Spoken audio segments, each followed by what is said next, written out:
It's the Andy Griffith Show, Facts and Trivia, with your host, Bob Snap.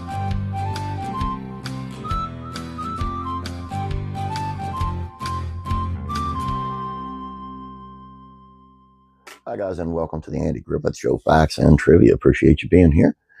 Today's video is on the connection between the Andy Griffith Show and the Wizard of Oz. Now, I know you guys are thinking, Dave Brown, played by Buddy Ebsen. Well, that's part of it.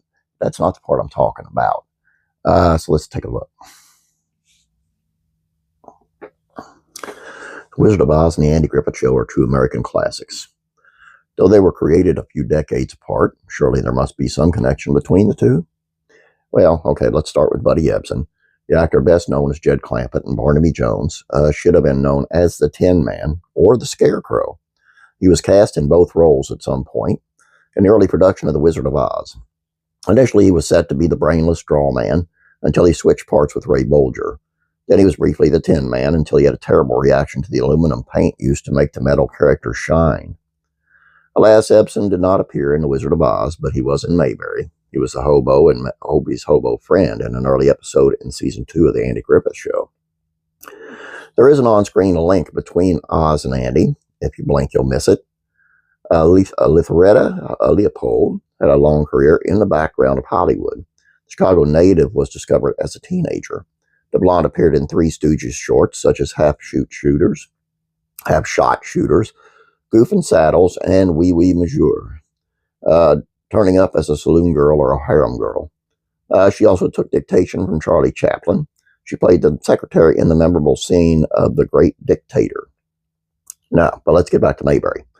Well, Raleigh, technically. In the color episode Goober Goes to the Auto Show, the humble Goober pal tries to impress an old classmate by puffing. Let me try this again. Tries to impress an old classmate by puffing up his business success.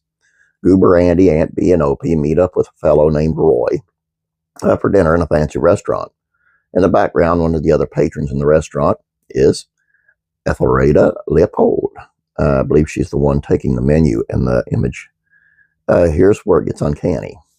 Now, before Goober heads to dinner, he gets a manicure. That is certainly a rare occurrence on the Andy Griffith Show. Jump back to The Wizard of Oz, and what did Leopold play in the timeless film? An Emerald City manicurist. You can spot her holding scissors and giving the Cowardly Lion a snip in the image.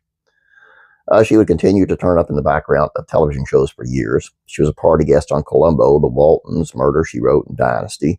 Her final screen appearance was in another restaurant scene on Married with Children. She passed away in 1998, but look for her in a crowd of your favorite classic shows, especially at the parties. I just thought this was super cool. And I like finding connections between two shows, but this is even wilder because it's like 20 years apart, and it's like one of the greatest movies of all time and the greatest television sitcom of all time. So it was really neat for me. I hope you guys enjoyed it. Please don't forget about classic rural comedies, facts, and trivia. We're going to stay with Andy Griffith Show over there. And the reason why Francis Bobbier stayed in Mayberry after Andy Griffith left. Classic TV facts and trivia. Whatever happened to Vicki Lawrence after Mama's Family.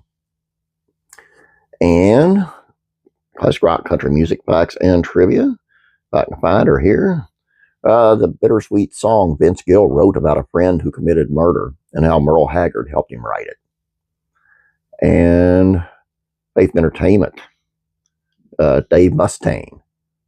Onward Christian Soldier. Another rocker I would have never guessed would have been giving his life up for Christ. All I got for you guys. Hope you enjoyed this. Please don't forget to subscribe. If you have not yet, please like this video. I'd appreciate it. You guys have a great day. God bless you, and I'm praying for you.